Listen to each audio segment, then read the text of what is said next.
Hello दोस्तों, welcome to Trust with Law. We all made a trust with law sometime in our lives and that's why we are here. दोस्तों, अपने professional misconduct की कड़ी को आगे बढ़ाते हुए आज एक केस ऐसा देखते हैं।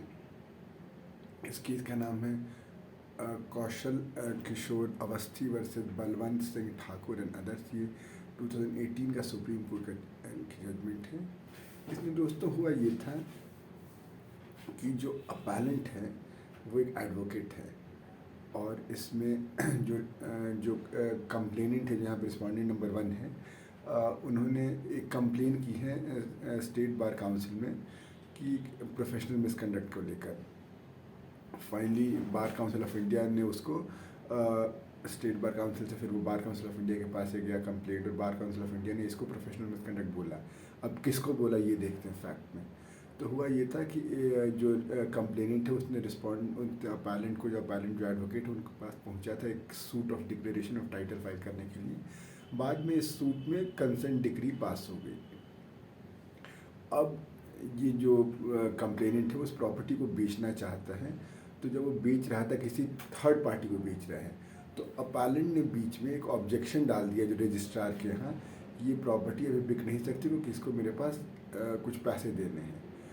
तो कंप्लेनेंट ने इस बात पे केस डाल दिया कि आप तो you are not a party to this sale transaction, और आप बिना मतलब कि डाल रहे this is your professional misconduct. और बार काउंसिल ऑफ इंडिया ने फाइनली मतलब पहले सेक्शन 35 का अंडर स्टेट बार काउंसिल पे गया, फिर उसके बाद बार काउंसिल ऑफ इंडिया के पास चला गया। क्योंकि there are couple of ways, अगर एक साल में वो नहीं डिसाइड करता है स्टेट बार काउंसिल तो अंडर सेक्शन 36 भी बार काउंसिल ऑफ इंडिया के पास चल जाती है कंप्लेन। तो अब बार काउंसिल ऑफ इंडिया ने इसको प्रोफेशनल मिसकंडक्ट बोला। तो इस पर ये जो अपैलेंट है वो सेक्शन 38 के अंडर चलेगा सुप्रीम कोर्ट के पास। अब सुप्रीम कोर्ट कहता है, और इनका मेन कंटेंशन ये था कि यहाँ पे जो अपैलेंट ने जो पॉइंट रेज किया objection, he was not acting as an advocate, तो इसलिए प्रोफेशनल मिसकंडक्ट की बात नहीं आनी चाहिए। तो सुप्रीम कोर्ट ने rule 22 of bar council of India rule देखा, क्योंकि सेक्शन 35 से प्रोफेशनल मिसकंडक्ट, लेकिन प्रोफेशनल मिसकंडक्ट डिफाइन तो है नहीं, तो उसके लिए हम लोग बार काउंसिल ऑफ इंडिया के रूल्स को देखेंगे जो सेक्शन 49 के अंडर जो पावर है बीसीआई के पास। अब बीसीआई रूल्स में रूल 22 में कहता है कि कोई भी एडवोकेट जो है ही विल नॉट मतलब बिड या परचेज या कोई भी लेट आउट करेगा एनी प्रॉपर्टी बाई, जो कि उसके क्लाइंट जो बेच रहा है उसको नहीं खरीदेगा, if it is if it is in course of sale, if it is in that property is in execution of a decree। लेकिन उसके साथ द रूल 22 ऑल्सो सेज कि लेकिन अगर कोई प्रॉपर्टी वो अपने क्लाइंट के लिए खरीद सकता है on behalf of his client if the client himself could buy that property, the only requirement is कि the advocate should be authorised in this behalf.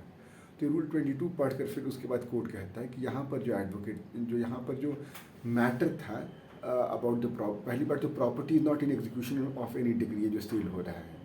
दूसरी बात, ये जो प्रॉपर्टी है इसका सेल हो रहा है after a lot of time that the degree has come because the complainant needed money. अब उसके बाद कोर्ट ये कह रहा है कि इस केस में जो ऑब्जेक्शन रेज किया है एडवोकेट ने, he was not acting as an advocate. मैं और आप जैसे भी लोग ऑब्जेक्शन वो पॉइंट रेज कर सकते हैं, some money was owed to us, और उस मनी के एवज में वो प्रॉपर्टी सिक्योरिटी में रही होगी। तो इस केस के एक फैक्ट में ये भी इंपॉर्टेंट बात है कि जो भी मनी वो किया था, जो बोरो किया था ये कंप्लेनेंट एडवोकेट से, उसके एवज में उसने ये प्रॉपर्टी सिक्योरिटी में रखी थी। तो इसलिए ऑब्जेक्शन रेज करना इट्स नेचुरल, यहाँ पे कोई एडवोकेट की तरह नहीं कर रहा था। तो इसके बाद फाइनली कोर्ट सेट कि this is no professional misconduct, और फाइन उसके बाद इसको अगर प्रोफेशनल मिसकंडक्ट नहीं है तो उस पनिशमेंट हट जाएगा। तो दोस्तों, आई होप आपको एक छोटी सिंपल सा केस था आपको समझ में आया होगा। कोई दिक्कत कोई परेशानी आप कमेंट सेक्शन में ज़रूर बताइएगा। मिलते हैं एक नए वीडियो में एक नए केस के साथ। Till then let's continue with trust with law. Bye.